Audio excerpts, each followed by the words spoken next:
이제 우리가 디모데 전서까지 왔는데요. 사도 바울이 쓴 편지가 13개가 있다고 그럽니다.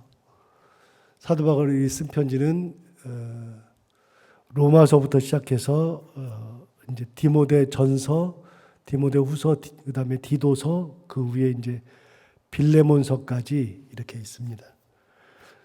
이제 사도 바울의 편지를 기본적으로는 크게 둘로 나눌 수 있는데요.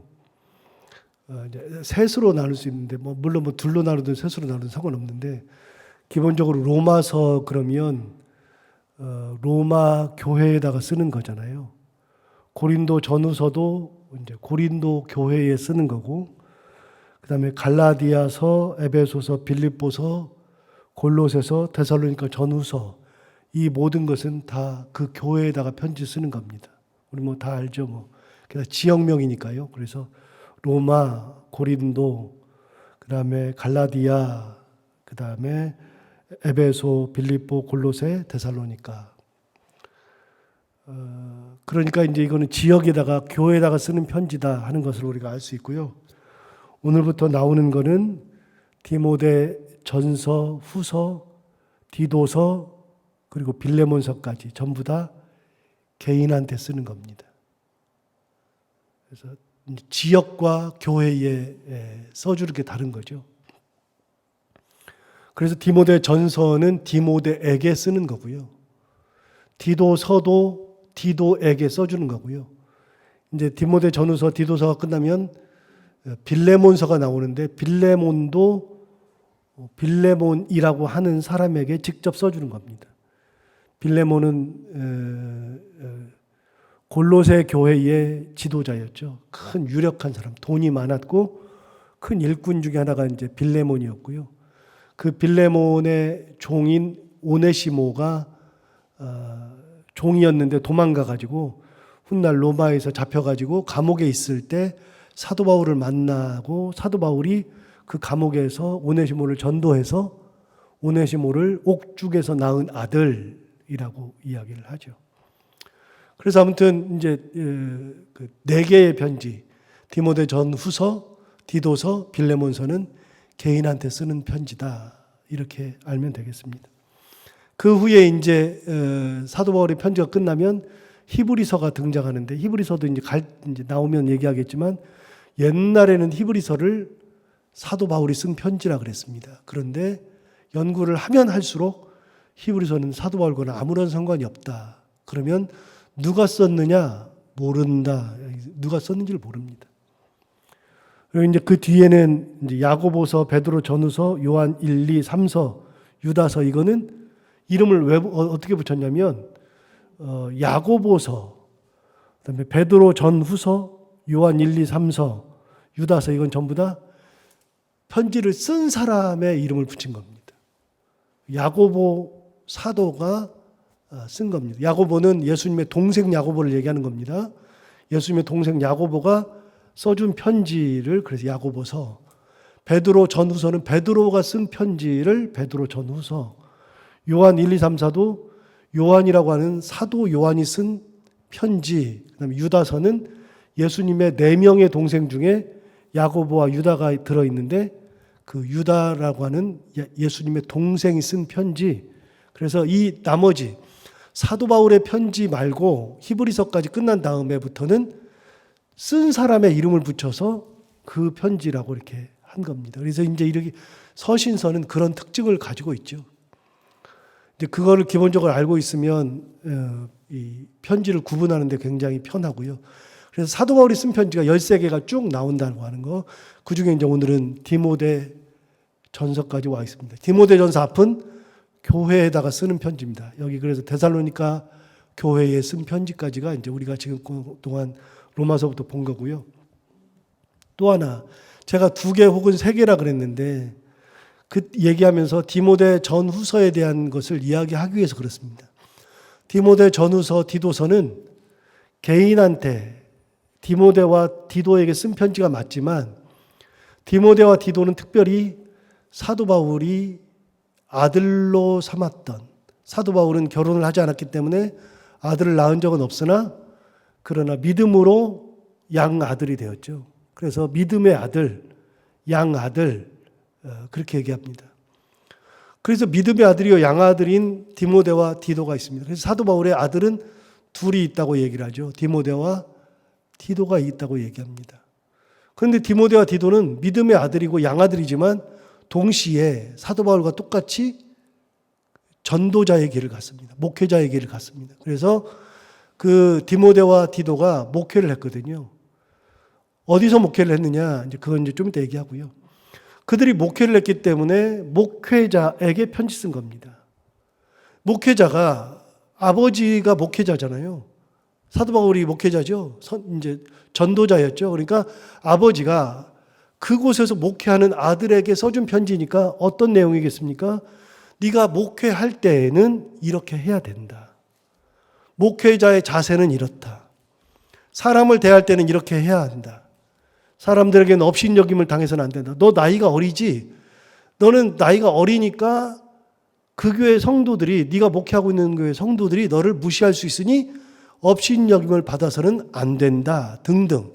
장로를 세울 때는 이 기준으로 세우고 집사를 세울 때는 이 기준으로 세워야 되고 함부로 사람을 세워서는 안 된다. 그래서 목회하는 이야기를 담은 이야기가 디모데 전후서 그리고 디도서입니다. 자, 이들이 목회한 곳이 어디냐? 디모데는 에베소에서 목회를 했습니다.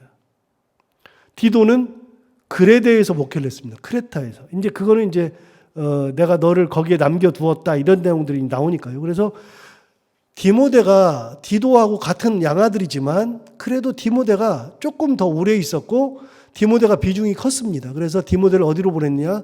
에베소로 보냈습니다. 사도 바울이 전도 여행하던 도중에 에베소에서 가장 오래 있었죠. 가장 사랑이 많이 가던 곳이었죠. 그래서 에베소에다가 남겨놓은 아들이 디모데였고요. 그 다음에 그레데에다가 디도를 남겨놓았습니다. 참고로 여러분 우리 그동안 쭉 로마서부터 하면서 이제 사람을 한 명, 두 명 이렇게 같이 공부하면서 이제 이런 얘기를 쭉 했었는데 여러분 각 지역마다 일꾼이 있었다 그랬잖아요.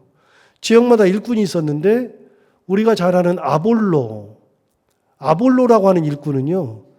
성경에 사도행전 19장인가 이렇게 나오고요. 사도행전에 나오는 거 빼고 거기서도 딱 한 번 언급되는데 그 아볼로가 어디에 등장하냐면 고린도 전서에 등장하잖아요. 그래서 내게 팔을 이야기할 때 나는 바울에게, 나는 베드로에게, 나는 그리스도파다, 나는 그다음에 아볼로파다. 그래서 네 개의 파를 나누어 가지고 고린도 교회는 네 개 파 싸움을 했거든요. 심각한 교회죠. 넷으로 잘라져 가지고 그 중에 하나가 아볼로가 들어있을 정도로 고린도 교회에서는 굉장히 유명한 사람이 아볼로였습니다. 그래서 아볼로가 거기에서 큰 역할을 감당했기 때문에 고린도 교회에게만 알려진 인물이 아볼로입니다. 그래서 고린도 전서에만 나오지 다른 편지에는 나오지 않습니다. 두 번째, 그래서 고린도 교회 하면 아볼로고요. 에바브로디도라고 하는 사람이 있습니다. 에바브로디도는 빌립보 교회의 목회자였습니다. 빌립보 교회. 성경에 나옵니다. 지금 다 우리 한 얘기 제가 다시 반복하는 겁니다. 빌립보 교회의 위대한 일꾼은 에바브로디도. 비슷한 이름을 가진 에바브라가 있는데 에바브라는 골로새 교회의 일꾼. 이 정도 됩니다. 이 정도만 아셔도 신약 성경의 상당 부분을 지금 아시는 겁니다. 자, 그 정도 하고요. 자, 사도 바울이 디모데를 에베소에서 남겨두었죠. 그래서 에베소 교회에서 사역하던 디모데에게 편지하는 겁니다. 디모데가 아들이라 그랬는데 진짜 아들이 맞느냐? 왜 도대체 사람들이 디모데를 아들이라 그러느냐? 한번 볼까요? 1절을 한번 보겠습니다. 2절을 보겠습니다. 2절을 보시면 믿음 안에서 참 아들 된 디모데에게 편지한다. 사람들이 디모데를 보고서 아들이라고 한 이유는 우리들이 다 디모데를 보고서 사도 바울의 아들이라고 한 이유는 사도 바울이 디모데를 향해서 너는 내 믿음 안에서 참 아들 되었다라고 이야기한 편지가 있기 때문에 그렇습니다. 여러분 디모데후서를 가볼까요? 바로 뒤에 디모데후서 1장 2절을 보시면 사랑하는 아들 디모데에게 편지한다라고 이야기하죠. 그 다음에 2장 2절을 보십시오. 디모데후서 2장 2절 내 아들아 라고 이야기를 하죠. 그러니까 사도 바울이 디모데를 보고서 아들이라는 표현을 많이 했었습니다. 자, 그 디도서로 바로 뒤에 있는 디도서로 넘어가 볼까요? 디도서 1장 4절 보시면 같은 믿음을 따라 나의 참 아들 된 디도에게 편지한다 그랬죠. 그래서 사도 바울이 자기 편지에다가 디모데에게 아들이다, 디도에게 아들이다 그랬습니다. 자, 아까 참고로 제가 디도를 어디다가 남겨뒀다 그랬죠? 디도가 어디서 목회했다 그랬죠? 그레데에서 했다 그랬죠? 여러분 보세요. 1장 5절을 보세요. 디도서 1장 5절을 보시면 이렇게 얘기합니다. 내가 너를 어디에 남겨뒀어요? 그레데에 남겨둔 이유는 남은 일을 정리하고 내가 명한 대로 각 성의 장로들을 세우게 하려 함이니, 그래서 내가 너를 그레데에 남겨두어서 남은 일을 정리하고 장로들을 세우는데, 그래서 장로의 기준을 얘기하는 겁니다. 6절부터 이제 그 기준을 쭉 얘기하는 겁니다. 장로를 세울 때는 이렇게 해야 한다. 그렇게 해서 쭉 얘기가 나오죠. 그냥 사람들이 그레데에 그냥 남겨뒀더라 그게 아니고요. 사도 바울이 이런 얘기를 했었기 때문에 디도가 그레데에서 남겨져서 목회를 했었구나. 그래서 제가 그레데를 이제 가봤잖아요. 그레데를 3번을 가봤는데 그레데를 갔더니 지중해에 있는 섬이죠. 굉장히 큰 섬이죠. 그 섬에 갔더니 지중해 그 그레데에 이 사도 바울의 유적지를 찾아가려면 사도 바울이 사도행전에서 이제 그레데에 미항을 거쳐 가지고서 로마로 끌려갈 때 이렇게 지중해로 배를 타고 가는데 그 중에 그레데를 거쳐서 가거든요. 이렇게 거쳐서 로마로 이렇게 가는데 배를 타고서 그 기간이 한 4, 5개월 되는 것 같아요. 근데 그레데에 이제 딱 도착했을 때 그레데 섬의 남쪽 지방에 미항이라고 하는 데 거치거든요. 그런데 지금의 그레데의 수도가 이라클리오인데 이라클리오는 북쪽 지방에 있거든요. 그래서 북쪽에서 차를 타고 미항까지 찾아가려면 산을 이렇게 넘어가야 됩니다. 산이 길이 제대로 되어 있지 않습니다. 그 산을 찾아서 넘어가면 미항이라는 데를 쭉 넘어가거든요. 한 2시간을 넘어가야 됩니다. 굉장히 꼬불꼬불한 길을 넘어가서. 그런데 미항을 넘어갈 때 중간 지점에 그레데가 순교했던 지역에다가 순교 기념 교회를 딱 만들어 놨습니다. 아하, 진짜 그레데가 여기서 순교했구나를 알 수 있는 곳이 그레데에 가면 있습니다. 이렇게 가면 참 좋은데 너무 거기는 지중해여가지고 한 번 가면 한 섬에서 3일씩은 있어야 되니까 너무 비효율적이어서 못 가는데 참 가볼 만한 곳이죠. 어쨌든 간에 그렇습니다. 그래서 양 아들에게 편지하는 겁니다. 자, 그럼 오늘 이제 여기까지 하고 자기 양아들인 목회자에게 써주는 편지. 그래서 디도서는 다 무슨 서신이라고요? 목회 서신. 참고로 에베소, 빌립보, 골로새서는 옥중에서 썼기 때문에 옥중 서신이라고 이야기하죠. 그런 구분들을 하는 이유들은 다 있습니다. 다 옥중 서신은 전부 다 어디서 썼냐면 로마 감옥에서 썼습니다. 그러니까 죽기 전에 썼던 편지가 옥중 서신이죠. 자, 1절을 볼까요? 오늘 말씀. 우리 구주 하나님과 우리의 소망이신 그리스도 예수의 명령을 따라 그리스도 예수의 사도된 바울. 자기 자신을 먼저 얘기하는 겁니다. 내가 어떤 사람이냐? 나. 지금 편지 받는 양아들인 디모데에게 편지를 하면서 뭐라 그러냐면 자기를 설명하는 겁니다. 나를 설명할 때 어떻게 했냐면 우리 구주 하나님과 우리 소망이신 그리스도 예수의 명령을 따라 그리스도 예수의 사도 되었다. 몇 가지를 살펴볼 수 있는데 우리가 이제 이 이야기는 각 이제 그 서신서 할 때마다 자기 정체성을 얘기했으니까 다 얘기했으니까요. 몇 가지를 살펴볼 수 있는데 다른 건 그냥 다 지나가고요. 오늘 본문에서 아주 특이한 이야기가 하나 있습니다. 1절 다시 보실까요? 우리 구주 하나님과. 자, 저는 이 부분을 설교를 준비하다가 이 부분을 딱 보고서 저도 이렇게 표현을 했네를 처음 알았습니다. 한 4개월 전에 제가 설교 준비를 하다가. 그럼 우리는 구주, 그럼 누구예요? 구주. 예수. 우리 찬송할 때도 구주 예수 의지함이 그러죠. 우리는 구주 그러면은 구주라고 하는 것은 세이비어, 우리를 구원하신 분, 구원자. 구주 그러면은 우리는 전부 다 예수님만 생각합니다. 근데 사실은 저도 구주 하나님이라고 하는 이 표현을 그동안 제가 못 봤어요. 왜 못 봤는지 모르겠는데 설교를 준비하다가 처음 봤습니다. 내가 가지고 있는 개념을 이게 구주는 무조건 예수 그리스도라고만 생각하고 있었는데 그게 아니었구나라는 것을 알았습니다. 여러분, 우리가 가지고 있는 확증된 편향이라는 것이 있습니다. 확증 편향이라는 말을 이제 가끔 쓰는데요. 확증 편향이라는 것은 1960년대 영국에 있는 이제 피터 워슨이라고 하는 사람이 이제 쓴 겁니다. 확증 편향. 피터 워슨이라는 사람이 영국의 심리학자인데 그 사람이 사람의 이제 심리를 가만히 보니까 행동 유형을 보니까 확증된 편향을 가지고 있다는 거예요. 이거는 무슨 얘기냐면 자기가 옳다고 가지고 있는 신념이 있어요. 이거는 이렇다 라고 하는 신념이 있으면 그 신념에 맞는 거는 받아요. 근데 내가 가지고 있는 신념과 안 맞잖아요. 그러면 거부하거나 그거를 버려버리거나 그래서 자기가 가지고 있는 신념에 들어오는 것만 받고요. 아니면은 다 버려요. 확증 편향이 가장 심한 게 정치입니다. 정치. 그래서 확증 편향이라는 말은 원래 심리적인 거예요. 그래서 우리가 사람들이 다 그러니까요. 진짜 확증 편향이네. 그러는데 정치적인 견해에서 확증 편향이 가장 많아요. 그래서 이 심리적인 용어인데 정치 평론할 때 가장 많이 들리는 얘기가 확증 편향입니다. 예를 들어서 이겁니다. 나는 이 당을 좋게 생각해. 나는 이 당을 지원해. 그러면 그 당 아니면 죽음을 달라.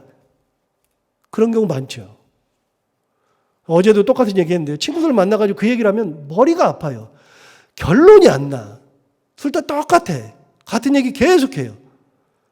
그래서 이거 아니면 아니에요. 그래서 무조건 이쪽만 욕해. 무조건 이쪽만 욕하고. 그래서 그거는 다 받아들이는데 이건 안 받아들여. 가만히 객관적으로 보면 억지들이 엄청 많아요. 이쪽도 억지, 저쪽도 억지. 억지인데 희한하게 확증 편향을 가진 사람은 그 억지를 받아들인다니까요. 확증 편향이 있는 사람은 그 억지를 받아들이는 대신에 나머지는 저 사람들이 얘기하는 것은 객관적으로 딱 보면 저 사람들 얘기가 맞거든요. 그런데 확증 편향을 가지고 있으니까 우리는 저 사람들 얘기는 다 틀렸다고 얘기를 해요. 이게 확증 편향이에요. 우리 그동안 확증 편향 많이 가지고 있죠. 어떤 편향을 가지고 있냐면 예를 들어서 이제 조금씩 줄어들긴 하는데 지역적 생각을 가지고 있어요. 그래서 전라도는 깽깽이라 그러고 그다음 경상도는 보리문댕이라 그러고 경상도 사람 다 똑같지. 맨날 그런 소리 하고 전라도 사람이 다 그렇지 뭐 이렇게 얘기하고. 그런데 이게 교회에서도 나타나요. 제일 안 좋은 거 아닙니까? 그리고 그 교회 출신들은 뭐 다 그렇지 뭐. 그 집안이 뭐 다 그렇지. 안 그렇던데요. 사람마다 다른 거지. 그래서 객관적으로 볼 수 있는 눈이 있어야 되는데 그게 안 돼요. 확증 편향을 다 가지고 있어요. 전부 다. 신앙생활 하면서도 우리 그러지 않습니까? 저 사람 저래. 뭐 당연히 맨날 뭐 하는 일이 그렇지 뭐 맨날 뭐 말만 만들고 뭐 하는 일이 저 사람 오면 문제가 생기고 우리 다 그렇게 생각하고 있잖아요. 확증 편향을 우리는 나도 모르게 가지고 있어요. 그런데 제가 이제 많이 깨려고 노력했고 저는 이제 거의 다 깨졌다고 생각하는데요. 중요한 게 있어요. 이렇게 말씀을 항상 드리잖아요. 같이 신앙생활하는 사람들을 그 사람들이 잘못했다고 얘기하고 막 고치려고 그래요. 나는 다 잘난 거라고 생각하죠. 아니요. 고치려고 생각하는데 문제가 있어요. 안 고쳐진다니까요. 죽었다 깨나도 안 고쳐진다니까요. 잘. 말씀으로 고쳐진다고요? 아니요. 잘 안 고쳐져요. 그런데요. 더 놀라운 거는 나는 내 아들도 못 고쳐. 내 자식도 못 고치는데 옆 사람은 고치려고 그래요. 내가 낳은 자식도 안 되는데 그게 됩니까 이게? 그래서 저 사람은 저렇지, 쟤는 안 돼. 그렇게 말하면 안 되거든요. 예수 믿는 사람들이 옆 사람을 뭐라고 할 게 없어요. 가만히 보세요. 하나님이 예수 그리스도가 딱 보시면 너도 내 자식이고 너도 내 자식인데 왜 내가 그 사람을 욕을 해고 내가 왜 그 사람을 뭐라고 해요? 안 되는 거예요. 절대로. 하나님의 은혜로 보면은요, 욕할 사람이 하나도 없어요. 내가 왜 욕을 해요? 하나님께서 혼내도 하나님께서 혼내시는 거고 주께서 혼내시는 거지. 그래서 말씀을 들을 때 이렇게 들으면 안 된다 그랬죠. 아, 이거는 저기 김 집사가 꼭 와서 들어야 되는데 말도 안 되는 소리예요. 그 말씀을 주신 것은 나한테 주시는 말씀이니까 내가 더 그 말씀을 듣고 말씀 가운데 성화되고 은혜 가운데 나아가고 그래야지 왜 남을 생각을 해요. 그 사람도 때가 되면 하나님께서 들려주시겠죠. 다 나를 위한 말씀이에요. 네가 드려야 되는 말씀이 어디가 있어요. 여러분 무조건 이거다는 안 됩니다. 제가 이 본문을 보면서 나도 정말 그동안에는 나는 구주는 무조건 예수라고만 생각하고 살았던 것이 창피한 거예요. 목사가 구주가 하나님이라고 하는 것을 생각도 못하고 살았고 말도 안 된다고 생각했거든요. 근데 구주 하나님이라고 얘기하죠. 자, 두 번째, 우리 구주 하나님과 우리의 소망신 그리스도 예수의 명령을 따라 그리스도 예수의 사도된 바울 그랬습니다. 여러분, 사도 바울은 자기 아들에게 뭐라 그러냐면, 야, 내가 누군지 알아? 나는 하나님과 예수님의 명령을 따라서 사도된 거야. 무슨 말이냐면 네가 나를 아버지라고 부르지, 네가 나를 사도라고 부르지, 네가 나를 대단하다고 생각하지, 내가 능력이 엄청 많지, 내가 사람들에게 예수 믿는 사람들에게 참 귀한 인물이라고 대접받지. 그런데 나의 나된 것은 하나님으로부터 예수 그리스도로부터 명령을 따라서 된 거야. 내가 잘나서 그런 게 아니야. 내가 뭔가를 해서 그런 게 아니야. 자, 굉장히 중요한 표현을 써요. 내가 명령을 따라서 된 거예요. 그리고 그리스도 예수의 사도가 되었어요. 여러분, 예수의 사도가 되었다는 것은 사도의 기본은 하나님의 뜻을 따라야 되고 예수 그리스도의 명령을 따라야만 되는 거. 그러니까 된 거를 가지고서 얘기할 게 아니고요. 내가 어떻게 되었느냐를 생각해야 되는 거예요. 자, 제가 목사가 됐으니까 목사라고 하는 개념만 가지고 살면 안 되고요. 내가 목사가 어떻게 되었는지를 항상 생각해야 돼. 어디서부터 왔는지, 어떤 의미로 왔는지를 생각하고 살아야죠. 목사다, 내가 목사, 이 교회 목사다, 내가 목사다, 내가 말을 하면 된다, 내가 뭘 하면 된다가 아니고요. 내가 목사가 어떻게 됐는지, 나 같은 사람이 어떻게 됐는지, 하나님이 나를 어떻게 부르셨는지를 생각해 보면 내가 목사다가 아니라 내가 하나님의 뜻에 따라서 목사가 됐으니 하나님의 뜻에 따라서 살아가는 거예요. 말씀도 내 개념으로 드리는 게 아니라 그랬잖아요. 하나님의 말씀을 받아서 전해야 된다 그랬잖아요. 받아서. 하나님의 말씀을 받지 않고 내 마음대로 막 전한다? 이게 무슨 설교자예요? 설교자를 뭐라 그러냐면 메신저라 그럽니다. 설교자를 메신저. 메시지를 전하는 사람. 메시지를 전하는데 내 메시지를 전하는 게 아니라 하나님의 메시지를 받아서 전하는 사람이 설교자잖아요. 그래서 여러분, 목사가 된 것이 중요한 게 아니라 어떻게 되었느냐, 어디로부터 왔느냐가 중요한 겁니다. 그러면 교만할 일이 없다 그랬잖아요. 교만할 일이. 교만할 필요가 없어요. 주일날도 똑같은 우리 설교했습니다. 이번 주일도 아브라함도 모세도 얘기하고 그 다음에 어거스틴도 얘기했지만, 여러분, 모세가 모세 된 거는요, 모세가 능력이 많아서 모세가 모세 된 게 아니라 모세가 모세 된 거는 하나님께서 모세를 쓰시니까 모세가 된 겁니다. 능력 있는 자를 데려다가 쓰셔서 모세를 그렇게 능력이 많으니까 그대로 쓰신 게 아니라 능력도 없고 아무것도 못하고 죽을 날 받아놓고 희망도 없고 삶에 의욕도 없는 사람을 데려다가 쓰시니까 그가 위대한 인물이 된 겁니다. 하나님이 쓰시니까 위대한 인물이 된 거지 위대해서 쓰는 인물이 아닙니다. 우리는 다. 목사가 얼마나 대단합니까? 아니요. 저를 목회자로 쓰시니까 이 자리에 서 있는 거고 말씀을 전할 수 있는 하나님께서 은혜를 주시는 것이지 제가 대단해서 이 자리에 서 있는 게 아니고요. 여러분 우리가 직분을 받는 것도 똑같습니다. 직분을 받는 것은 내가 얼마나 대단해서 받습니까? 가만히 생각해 보십시오. 대단한 건 별로 없습니다.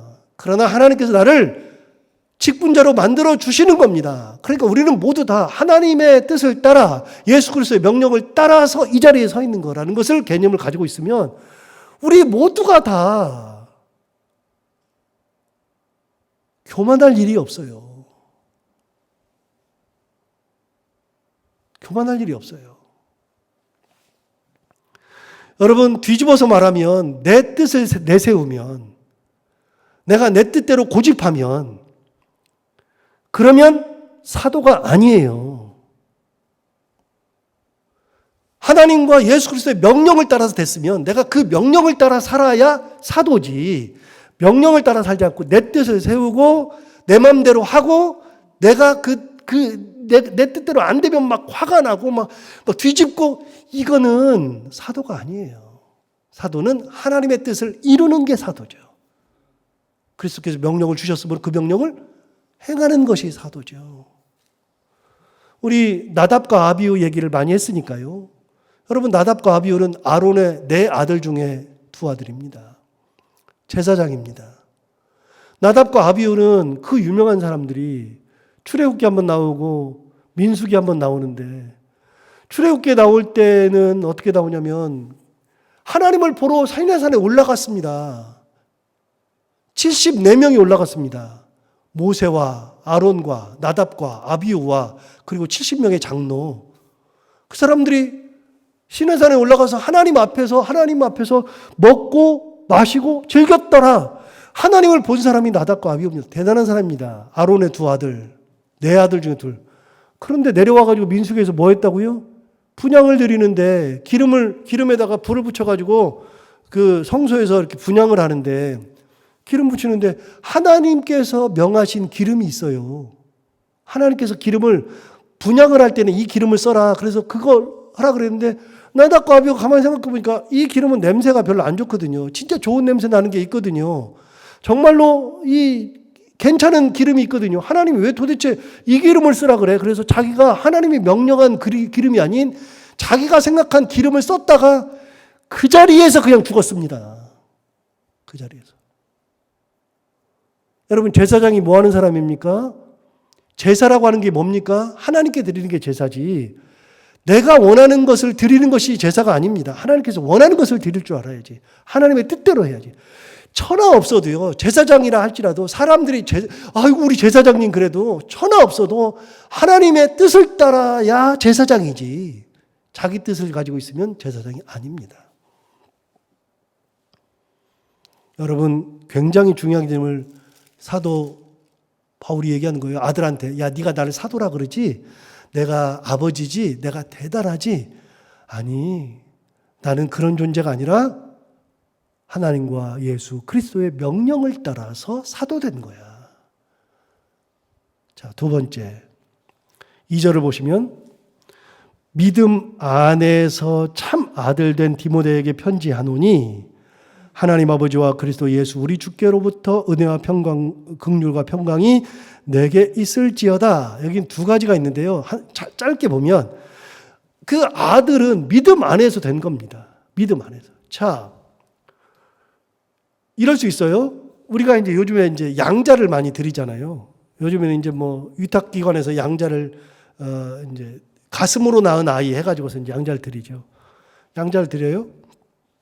양자를 드릴 때 대개 이 아이는 버려진 아이들이잖아요. 그러니까 나는 내 재력으로 내가 가진 이제 재물로 내가 이제 돈이 있으니까 양자를 드리기도 하고 내 사랑으로 드리기도 하고 내가 다 하는 겁니다. 내가.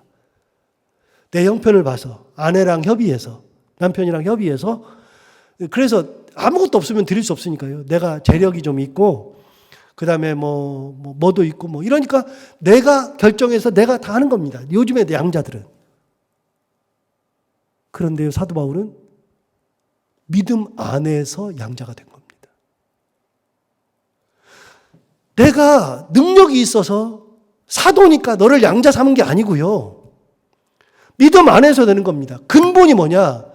하나님의 그 믿음, 내게 주신 그 믿음 안에서 너도 믿음이 있고 나도 믿음이 있는데 너와 나는 아들과 아버지라고 하는 것으로 아들과 아버지의 관계를 맺지만 기본이 뭐냐? 근본이 뭐냐? 믿음인 겁니다. 내가 너를 한 거고 내가 너를 주는 거고 내가 너를 하는 것이 아니라 믿음이라고 하는 그 근본 위에서 아들과 아버지가 된 겁니다.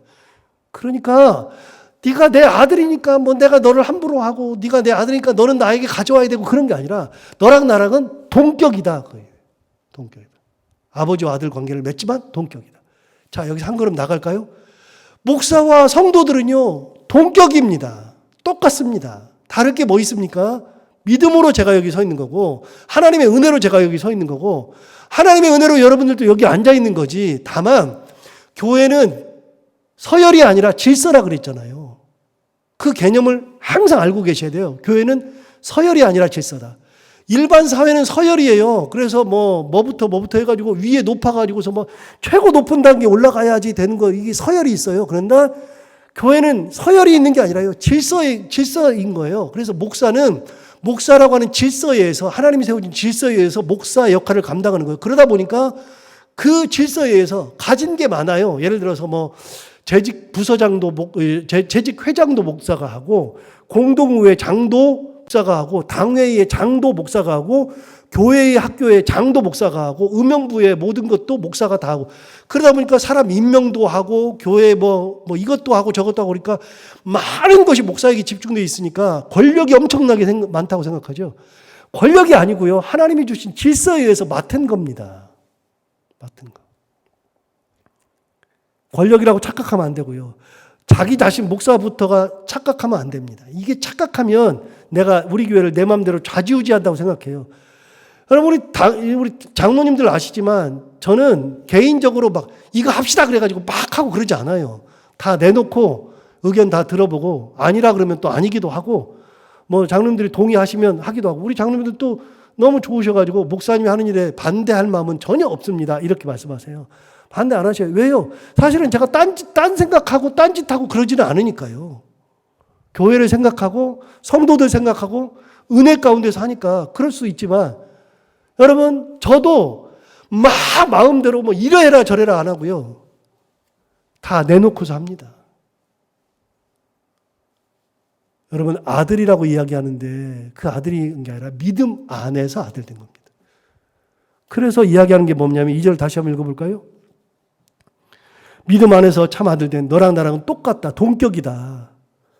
디모데에게 편지하노니 하나님 아버지와 그리스도 예수 우리 주께로부터 은혜와 긍휼과 평강이 내게 있을지어다. 자, 은혜와 긍휼과 평강의 출처가 어디예요? 은혜와 긍휼과 평강의 출처. 사도 바울이에요? 아니면 하나님 아버지와 그리스도 우리 주님이에요? 하나님과 주님으로부터 나오는 겁니다. 은혜와 긍휼과 평강 내가 줄 수 있는 게 아닙니다. 하나님 우리 아버지와 예수 그리스도 우리 주님으로부터 은혜와 긍휼과 평강이 너에게 있을지어다. 나는 못 준다. 그런 은혜를 네가 받아야 한다. 그렇게 얘기하죠. 자, 오늘 귀한 말씀 우리가 나누는데 이 말씀처럼 우리가 하나님의 직분을 받은 거, 하나님의 명령을 따라서 받았다는 거, 우리 모두는 다 믿음 안에서 한 형제요 한 자매가 되었다는 거, 하나님으로부터 오는 예수 그리스도로부터 오는 은혜와 긍휼과 평강 가운데 살아야 한다는 거 기억하고 오늘도 이 말씀을 되새기면서 하루를 살아가는 믿음의 사람들이 다 되기를 바랍니다. 하나님 아버지 감사합니다. 오늘도 귀한 말씀 주셔서 감사합니다. 이 말씀 받고 몇 가지를 생각해 봤는데 하나님 아버지 이 모든 것이 하나님의 명령을 따라 은혜를 따라서 우리가 직분도 받고 이 자리에도 앉아있고 하나님의 은혜 가운데 산다는 것 다시 한번 기억하게 하여 주옵시고 우리가 믿음 안에서 한 형제요 한 자매라는 것을 다시 한번 생각하면서 서로가 서로를 귀하게 여기고 하나님의 자녀로 대하듯이 그렇게 믿음 생활하게 하여 주옵시고 그리고 하나님 주시는 예수 그리스도께로부터 나오는 은혜와 긍휼과 평강 가운데 살아가는 저희들 모두가 다 되게 하여 주옵소서. 오늘 하루를 살아갈 때 이 말씀을 기억하며 살게 하여 주옵시고 해야 되는 것들을 기쁨으로 감당하고 만나는 분들과 함께 웃고 행복한 하루가 되게 하여 주옵소서. 예수님 이름으로 기도하옵나이다. 아멘.